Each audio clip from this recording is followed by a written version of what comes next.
Good morning. We are now entering the fourth session of our workshop, to which I would like to welcome you all. We have three speakers and afterwards a discussion which I think will be in the form of spontaneous contribution or concluding remarks by one of our chairpersons. Our first speaker is Professor Barry Dunning from Rice University. Barry Dunning is an old expert of Rydberg state, or young, and he will tell us about heavy Rydberg states. Experience, yeah. Well, experience is the production of heavy Rydberg Ionpair states through Rydberg electron transfer. Back. Thank you. How do I shut down the light, the rates?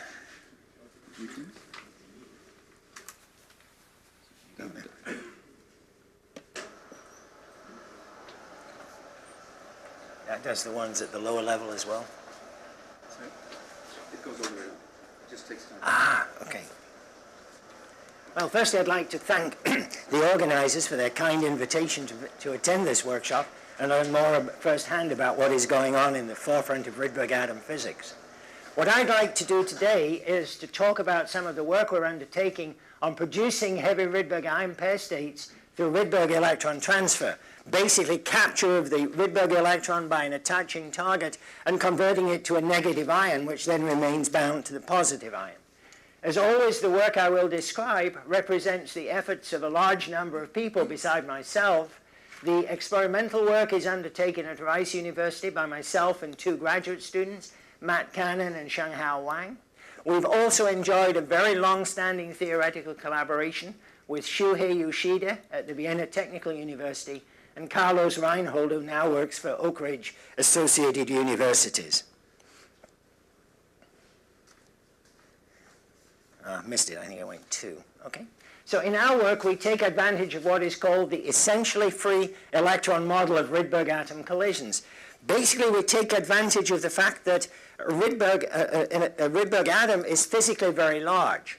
For sufficiently large values of n, then, the separation between the electron and the core ion is such that if you have a collision between a Rydberg atom and a neutral particle, the range of the electron neutral or the core ion neutral interaction is less than the physical size of the atom. So what happens then is that in that case, in that sort of collision, the atom behaves not as a single atom, but rather as a pair of separate scatterers. Okay? So in interactions with neutral targets, then, the atom behaves as a pair of independent scatterers. And in fact, you can view a Rydberg atom as a very low energy electron trap. If you go to n equals 1,000, the time average kinetic energy of the electron is equal to its binding energy, which is about 10 microelectron volts. So that's equivalent to a temperature of about 100 millikelvin. And as I said before, what we do is we produce our ion pairs by basically converting the electron to a negative ion in a collision with an electron attaching target. Now, many targets will actually capture low-energy thermal electrons. And the rates for these processes can be quite large. For example, it's not uncommon to have values of 10 to the minus 8 to 10 to the minus 6 centimeter cubed per second. Now, capture leads to the formation of a transient excited parent anion. The typical electron affinities of the targets we use is about 1 eV. So capture liberates about 1 electron volt of energy. Now, this transient excited intermediate can do one of 3 things typically. Firstly, it can undergo rapid auto-detachment, just reverting to a free electron and a neutral molecule.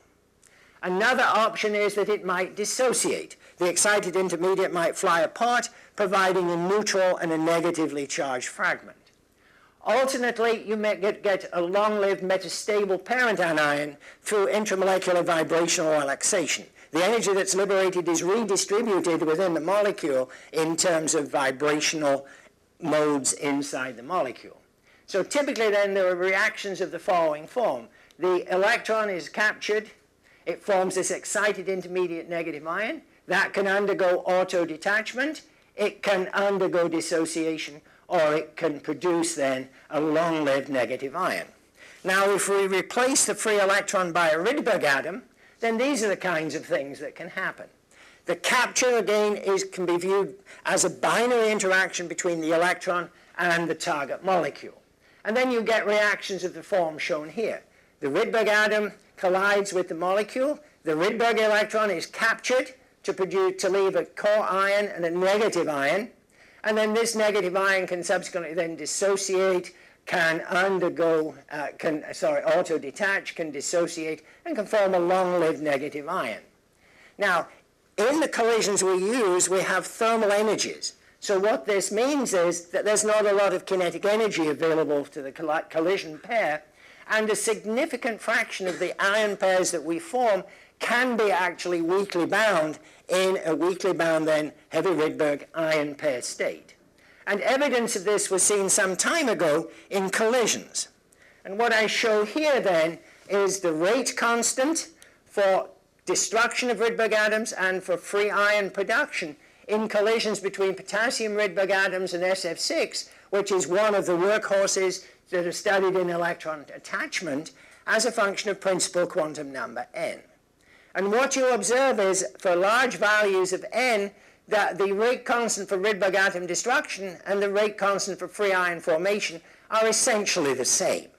And indeed, they're equal to the rate constant you would expect for capture of a free electron with the same velocity distribution as the Rydberg electron. And that's just shown here. However, as you go to low values of n, then what you notice is, whilst you still get a large rate for destruction, the rate for free ion formation is dropping markedly. So this means that we're still forming positive-negative ion pairs by capture of the Rydberg electron, but they're not able to get apart. They must be bound. So what we're producing here then are bound ion pairs. And as you can see from the dotted line, the data agree well with model predictions. Now the model we use is based on the independent particle picture. We start out by bringing a Rydberg atom and a target molecule together with velocities chosen at random from the appropriate distribution of those parameters. And then as the target molecule goes through the Rydberg electron cloud, we assume that the capture probability to any point in the cloud is proportional to the local electron probability density. Following capture, then, we follow the motion of the ion pair just by using classical physics, okay? Now, if you form a negative ion which is long-lived, then basically all you have to do is ask the question, what is the energy of that ion pair? Is it positive? Is it negative? Is it bound? If, however, you form an ion which undergoes dissociation, then what we do is we track the motion of the two ions in their mutual field until dissociation occurs, and typically these things have lifetimes of a few picoseconds. And then, having allowed dissociation to occur, knowing the translational energy release, we can then look at the product ion pair, the dissociated ion, and the parent positive ion, and again ask the question, how many of those are bound? What is the distribution of energies? And in this way, you can calculate the energy and the angular momentum distribution of the product ion pairs as a function of the Rydberg atom velocity.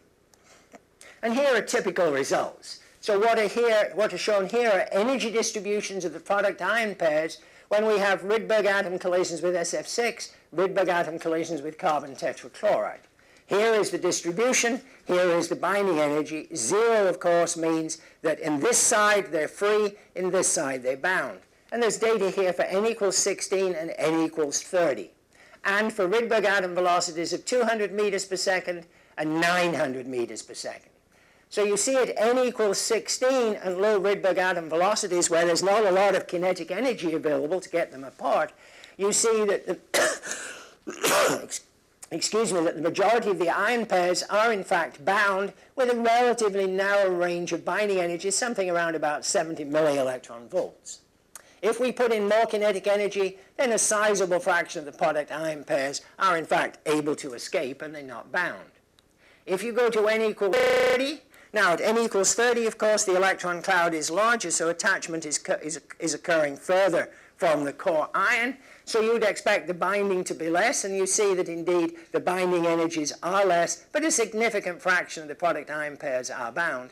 But if you go to high collision velocities, then essentially all of them are able to escape. Similarly, if you talk about carbon tetrachloride, which undergoes dissociation producing a Cl minus negative ion at low collision velocities. Many of them are bound. At higher collision velocities, a good fraction are able to escape. And again, this is controlled largely by changing n. So you can produce a broad range of bound ion pair states, and you can control their energies basically by controlling n and by controlling the Rydberg atom velocity. Now, the distribution of product angular momenta is shown here.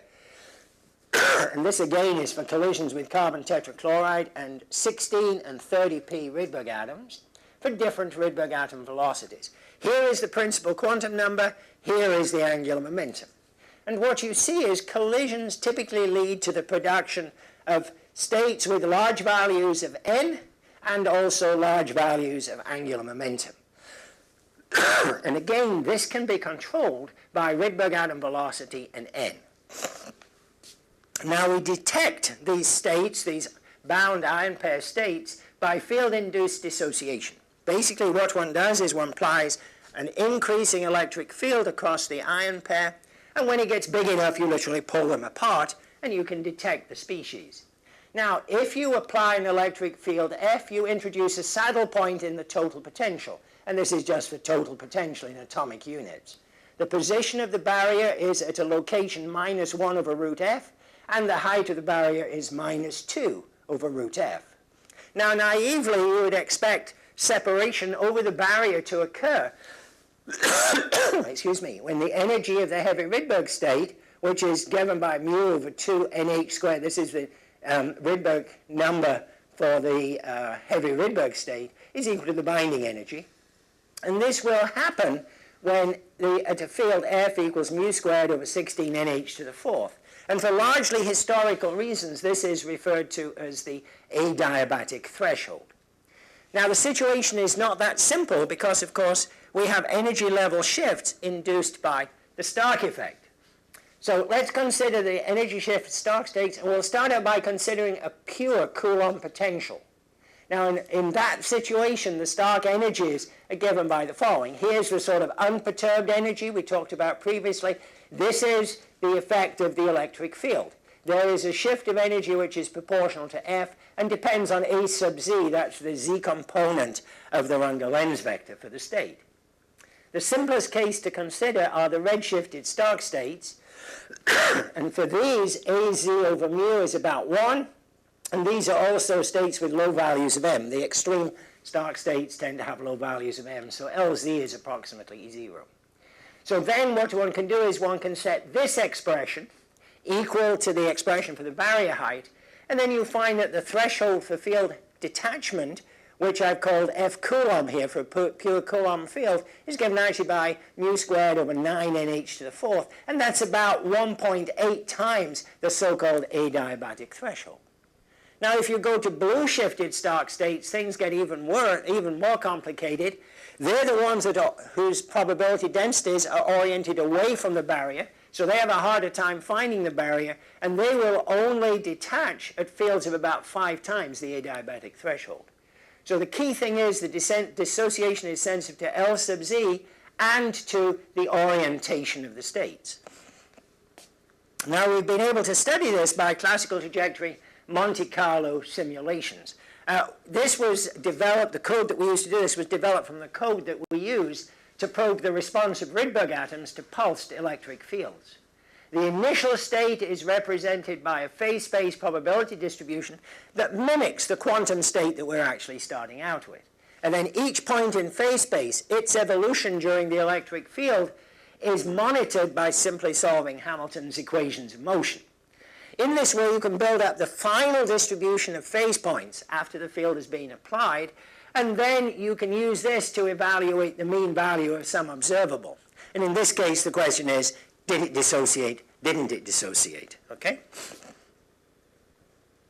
And here are some data for the dissociation of K plus Cl minus ion pairs in a pure Coulomb potential. And these simulations were undertaken for a state with a principal quantum number of about 5,000, which corresponds to a binding energy of 18 millivolts, and we have a field that rises from 0 to 5 kilovolts per centimeter in about 1 microsecond.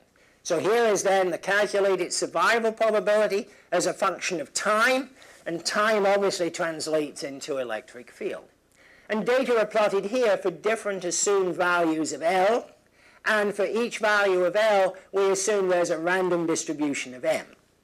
And what you see is that there is a strong L dependence. States with L equals 5,000, you see ionize over a narrow range of fields.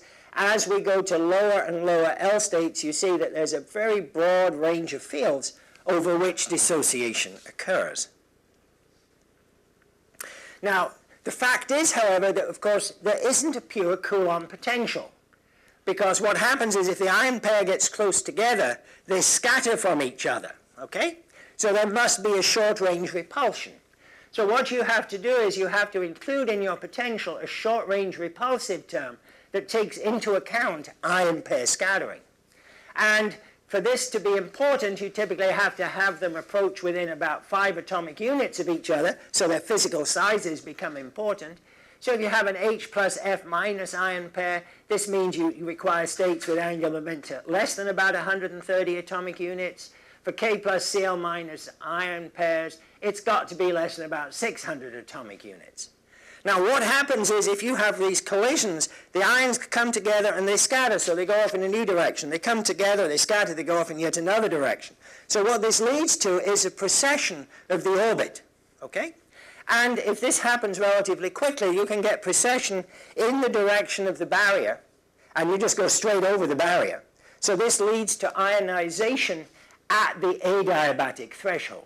So because of this co-precession, ion pairs can kind of line up in the optimum direction to ionize, and then you will get dissociation at F adiabatic. But the key message is that the dissociation that you measure is sensitive to angular momentum, sensitive to the orientation of the state, and it's sensitive to Stark precession because that obviously changes the distribution of L. Now the experimental apparatus that we use is shown here.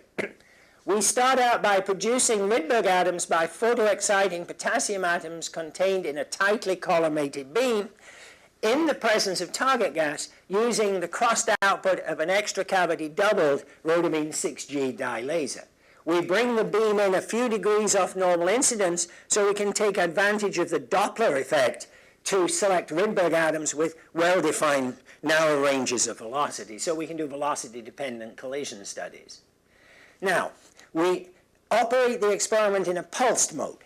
We chop the output of the laser into a series of pulses of about 1 microsecond duration using a acousto-optic modulator, and then this is done at about a kilohertz rep rate. Following excitation, we allow collisions to occur for some time, whereupon we detect the collisionally produced ion pair states by pulsing on a large transverse electric field. The negative ions then traverse a drift region, and they're detected by a position-sensitive detector, which we've located up here. Now, the problem, of course, is that we have also created Rydberg atoms here. So when we pulse on that field, we can also field ionize the remaining Rydberg atoms. So then we get an electron signal as well. So we have to discriminate between the electrons and the ions. And the way we do that is by putting on a transverse magnetic field across this drift region. This will deflect the electrons, but not the heavy negative ions. And the fact that this works is demonstrated here. These are arrival position distributions of SF6 minus ions formed in collisions with SF6 and of free electrons formed by blackbody radiation-induced photoionization with no magnetic field on. And you see they arrive at essentially the same distribution of positions. We turn on the magnetic field. What that does is deflects the electrons, and you see it just goes blank, but it doesn't affect the SF6 minus ions. So what we do then is we come along, we allow collisions to occur, we pulse on a field that is sufficient to field ionize the Rydberg atoms. Okay? Then there'll be no more Rydberg atom collisions, so that turns off collisions. It also will dissociate ion pair states up to some limiting binding energy. So now then we wait some time, and then we increment the field by some amount, and that will dissociate those ion pairs with energies up to some new binding energy. So what we can do is we can select different ranges of binding energy by that lower and upper field. And then by varying the time between the first pulse and when we increment it, we can look, say, at the lifetime of states with that range of binding energies. And in fact, that is what we actually do in the experiment. Now, ask the question, okay, how can we lose ion pairs? Okay, now I'm a collisions guy, so I think about this not in terms of molecular potentials, but in terms of potential collisions between the ion pair states. Now, the first way to destroy an ion pair might be through charge transfer during a close collision.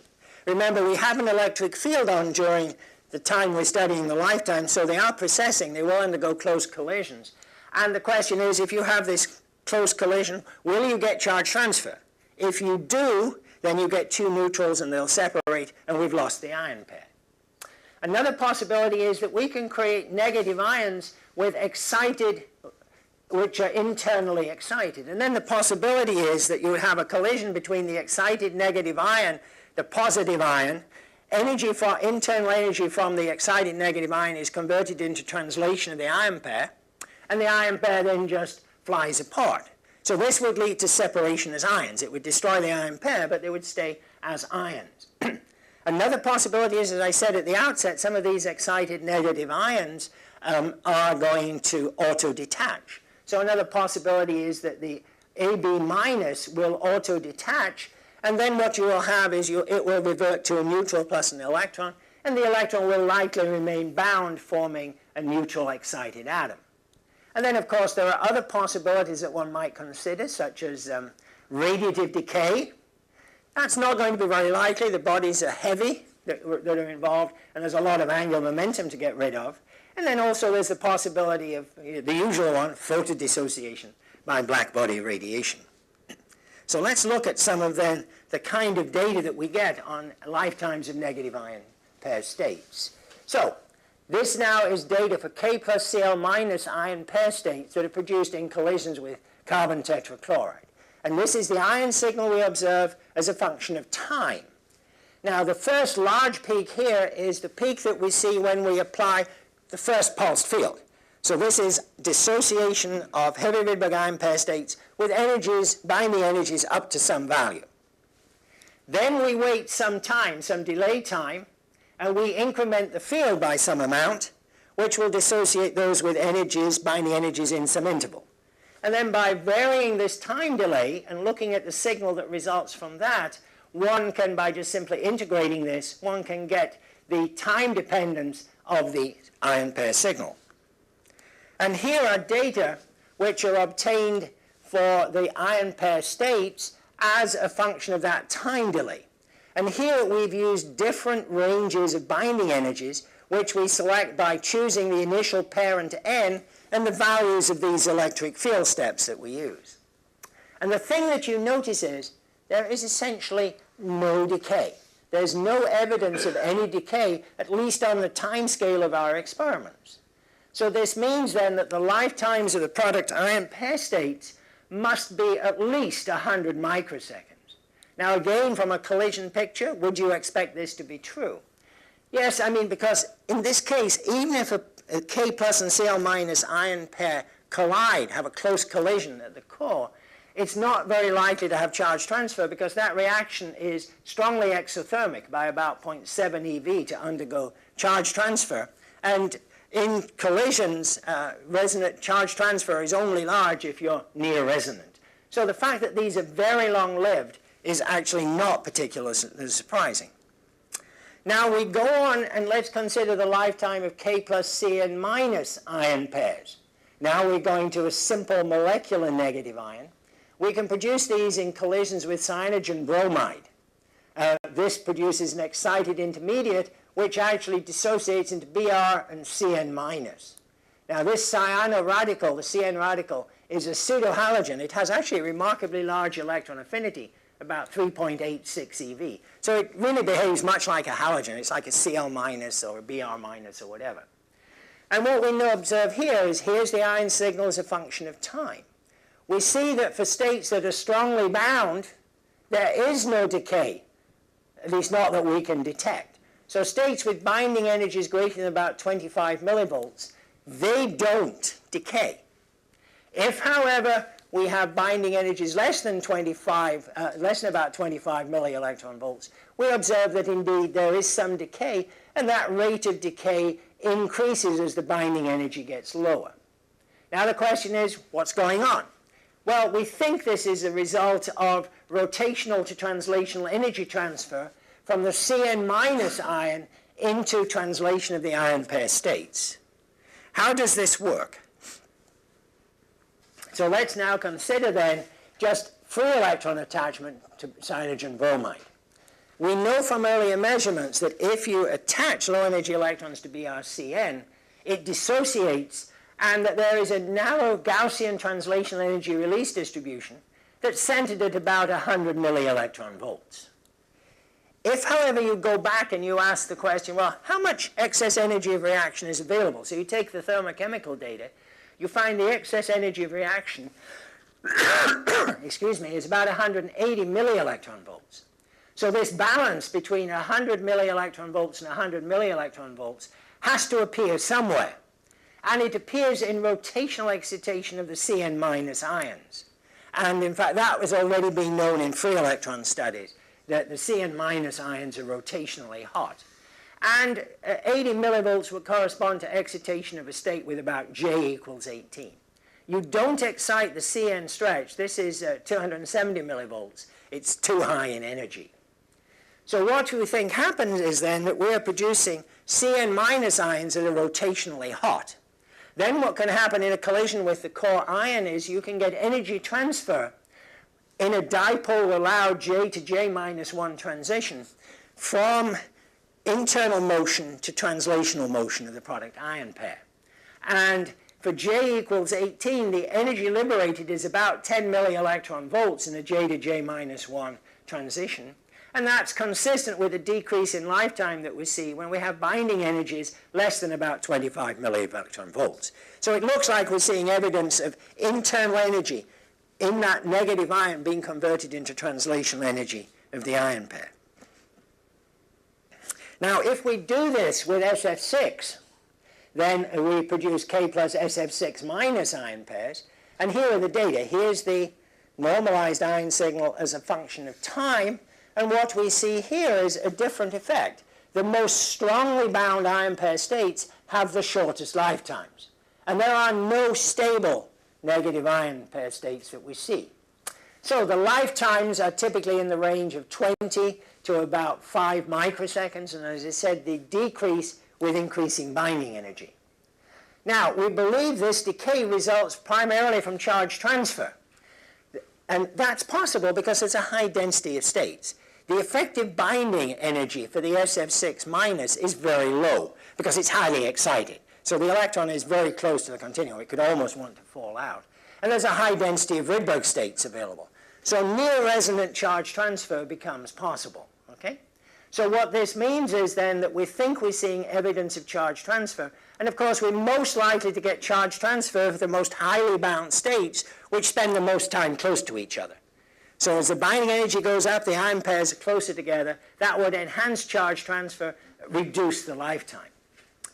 Now, interestingly, some ion pairs decay not through charge transfer, but actually through internal energy transfer from the excited negative ion to the translational motion of the ion pair. To see how this happens, we did experiments in which we excited the Rydberg atoms using very short laser pulses, about 150 nanoseconds, and in the presence of target gas, and a weak, about 10 volts per centimeter DC field. And then what we did is we just monitored the growth of the negative ion signal. The field is very weak, so what it does is it will immediately start pulling the ion from the interaction region, but it doesn't induce any significant dissociation. Now, how can we get those negative ions? Well, they can result from direct production of unbound ion pairs, or they could result from dissociation of short-lived ion pairs through internal energy transfer from, say, the SF6 into translational energy of the ion pair.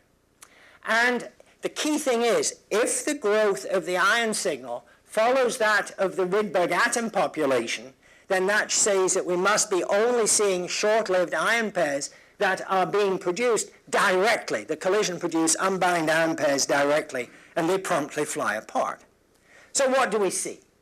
Well, if we do this for collisions with carbon tetrachloride, we see that the Cl- production signal, so here's the signal versus time, you see that it rises rapidly and saturates. And there are data here for different values of n, different collision energies. And they're all exactly the same. That rise time is independent of n or the Rydberg atom velocity. So what we're doing is we're only seeing evidence of Cl- ions that are produced directly in collision. Collision happens, those that are free, gone. Okay? There's no evidence of any short-lived ion pair states that are auto-dissociating. If you do the same thing with SF6, you get something rather different. And data here are large for potassium 14P SF6 collisions. And this is for the production of negative ions. So here is the signal as a function of time. Now, the black dots are for data with n equals 30, where basically no ion pairs are bound. They basically get all apart. So what you see is that, again, you get this very nice, sharp onset. But as we go to n equals 14, if we have a lot of translational energy available, in other words, if we go to very fast Rydberg atom velocities, it follows the same curve. But if we go down to low Rydberg atom velocities, then you see this onset gets slower and slower and slower. So what this means is that we must be producing ion pair states which are decaying and contributing to that signal, okay? So we're producing short-lived ion pair states, and if you do model fits to the data, you see that these have lifetimes of about 1 microsecond. However, you also find that only a very small fraction of the bound ion pairs actually do dissociate on this time scale. So the probability that an excitation occurs, that excitation is translated into translational energy, and that this pair then comes apart, is not very likely.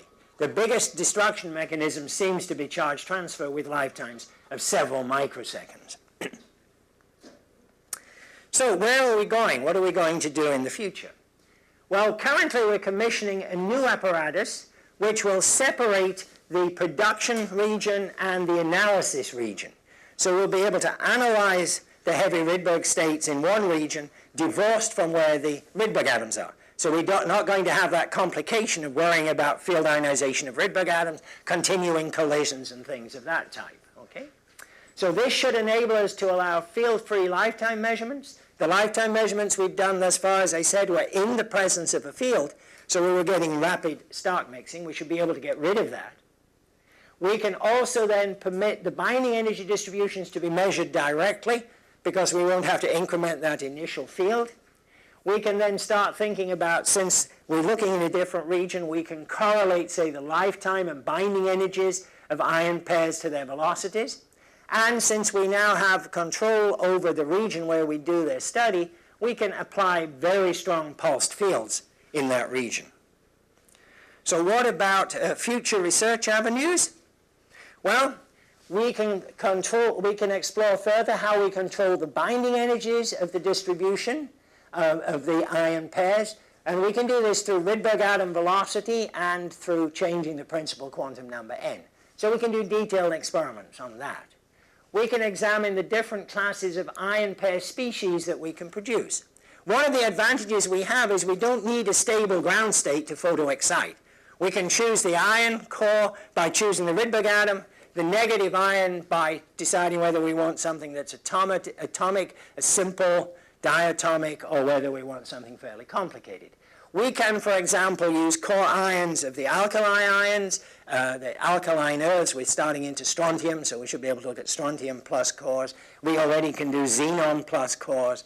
So we can look at a variety of different core ions, and then we can use a variety of different negative ion species. The alkalis, we could use Cl minus, bromine minus, iodine minus. We can use things like Cn minus, or really complicated things like C7F14 minus and stuff like that. So we have a big range.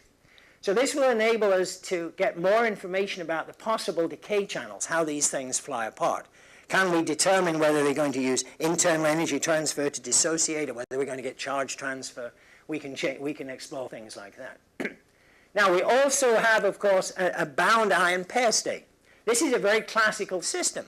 And we can start thinking about using some of the techniques that we've developed for Rydberg atoms in controlling and manipulating their wave functions in the case of heavy Rydberg ion pair states. So we can consider driving them with pulsed electric fields or with periodic drive fields. You could lock the motion of the ion pair to an external drive field. Now, this is a classical system. So it's a paradigm system, the kicked heavy Rydberg ion system, for studying nonlinear dynamics, looking at how the tools of nonlinear dynamics might apply to them.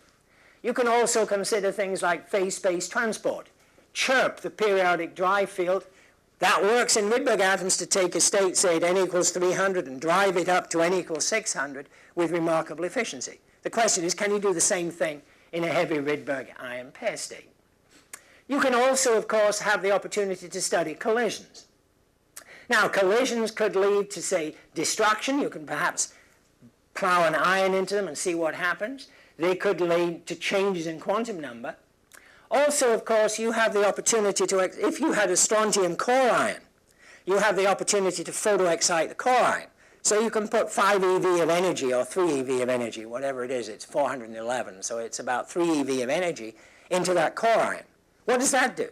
If you have a close collision, would that cause them to dissociate? Would it just be quenched? What would happen? Similarly, you could take the negative ion and shine an infrared laser on it or do microwave spectroscopy on it and excite it up, and then say, I'm going to put more energy in the negative ion. Does that enhance this communication of energy from excitation to translation, enabling them to get apart? So there are a whole host of things you can do. If we can get reasonably good control of the formation of these heavy Rydberg ion pair states, then there are an enormous range of different things you can do with them in the future.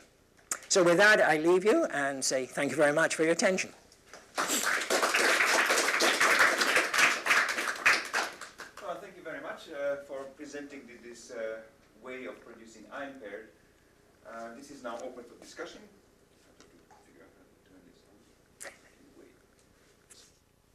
So I'm ready to Bob Field. I have just a silly question. You showed sulfur hexafluoride and carbon tetrachloride, and they were examples of very different behaviors. Maybe you said why they're different. Is there a simple physical reason for this big difference? Between the behavior of sulfur hexafluoride and carbon tet in the... You mean why they dissociate or don't dissociate? Yes, It just depends on the orbitals into which you capture the electrons.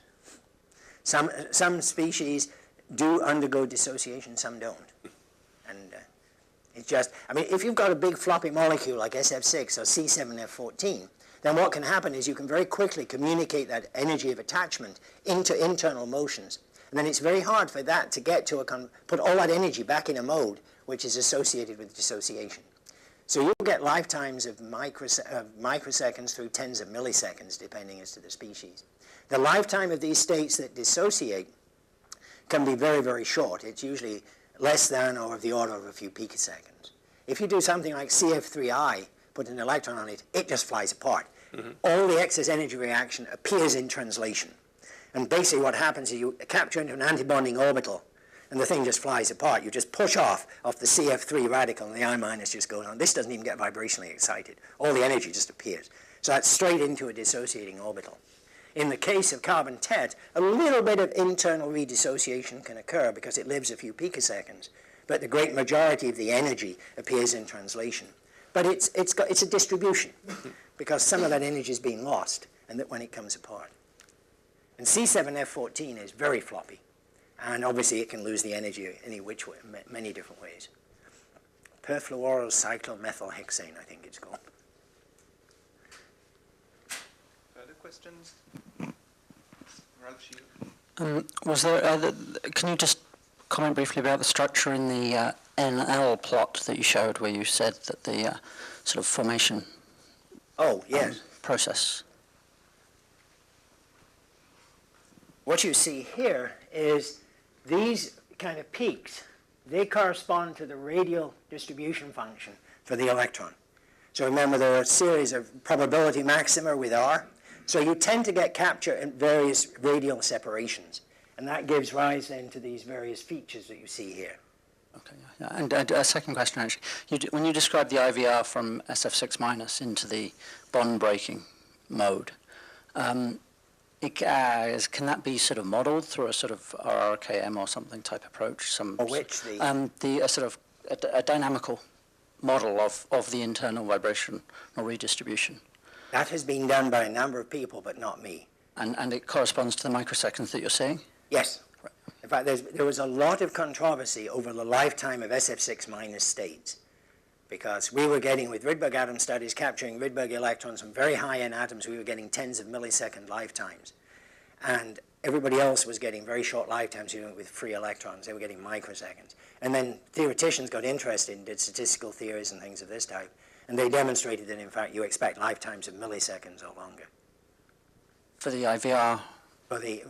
Not for the IVR process to occur, right. But having occurred to get it to subsequently come back apart and auto-detach. That's only in a large molecule, so it wouldn't be the case if it's a small one. That's correct. So further questions? Is that you, Urbain? Yeah, you said at some point that the charge transfer is probably negligible because of some exothermicity of 0.7 eV. I don't quite follow that argument, because if you have, well, hydrogen is an easy case for that, but you need some radial velocity at the point of the crossing between potential energy curves or surfaces to get the transition going. So I think if it's really, if you don't have any exothermicity at all, you won't have any process at all. So I don't think charge transfer occurs for exact resonance. That's my point. Okay. I mean, if one looks at charge transfer cross-sections that people have measured, usually they have a very strong maximum when you get very close to resonant charge transfer. But it goes up very, very quickly. No. But, it's a question of how can you get that energy into translation. You've got to have some sort of curve crossing or something, I presume, that just happens to work and then lets you fly apart at the appropriate point. But okay. Maybe. Further questions? Bob Field. In neutral molecule kinetics, a big new exciting area that has been neglected forever essentially is this roaming situation where a collision occurs, and you have a choice between the products leaving in molecular or radical channels. And there is, what often happens is that you've broken a bond and it's trying to be a radical, but the radical sticks around and orbits the other radical and eventually grabs the electron, grabs a part of the molecule and leaves in the molecular channel. And so there are these long-lived, complicated collisions which were completely ignored for years, even though in mass spectrometry these long-lived collision complexes were well known. I'm just wondering can you offer any insights to the people who are playing this game with this new class of neutral collisions in terms of the ways in which one could look at these roaming complexes? And I mean, there's no charge separation, so that which is the most important part in what you're talking about is missing. But I've not heard of that. That actually sounds like an interesting idea. So the question is, we're keeping them localized for a long time. That's right. By the charges. And what might you learn from just that? I'll have to go back and look into that. That's news. That's interesting. Arthur Suits, David Chandler. Okay, that sounds great. Thank you.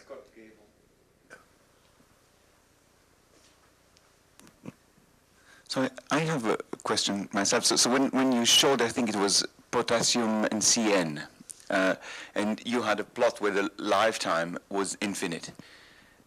Yeah, and how does that reconcile with the fact that in Rydberg's is the real ones, one knows that black body radiation would lead to some ionization, and you would never see such a long lifetime. So But these are heavy particles, right? So the effect of photons are much less. even a low frequency, so Yeah. you would bring them to the ionization. So you think, I think the photoabsorption cross-section will be small, because that has to occur, remember, near the nucleus. And for an Yes, but- electron, the electron is going fast, and you can conserve momentum to do it near the nucleus. Here, the body is going slow. so there are some calculation of black body radiation Not that I'm ionization aware of, rates, or Not that I'm aware of. because that'd be interesting to Wim, did you put it, I don't know if Wim put it in his, did you talk about black body radiation in your review article? I don't remember. So one doesn't have to worry about black body radiation as much in ion pair states than as one much. would okay. And then I have an experimental question. So how precisely can you define this window of energy with your two electric fields? You're limited by the fact that states of the same N ionize over a range of fields. Yeah. So, you basically, what we basically say is that states of that N on average ionize at that field. But, it's plus or minus. So Okay, so it's the same problem with Ziggy spectroscopy when you try to improve the resolution. Okay, yeah. now, in principle, by some of the things I was talking about, we could dynamically filter by driving the system and get rid of everything that wasn't of the appropriate binding energy to be resonant with a drive field. That's going to be a couple of 5 years down the road. Yeah. So we have the advantage we can produce a whole host of different species, Yeah. but we don't have spectroscopic resolution as to the N that we provide. Because one way to get spectroscopic resolution is to invert the field. So when you have ionized all the ones that are red shifted, and you have the blue ones that have survived, you invert the field, and then you will get only these high ones that will become red, and then you have very high N resolution. Or is that something you could envisage? So I haven't actually thought about doing that, but it's possible by, as you say, by flipping the field. Because that works for Ziggy spectroscopy. Yeah. So okay, I see no more questions, so let's thank again Barry Dunning for the talk and the discussion.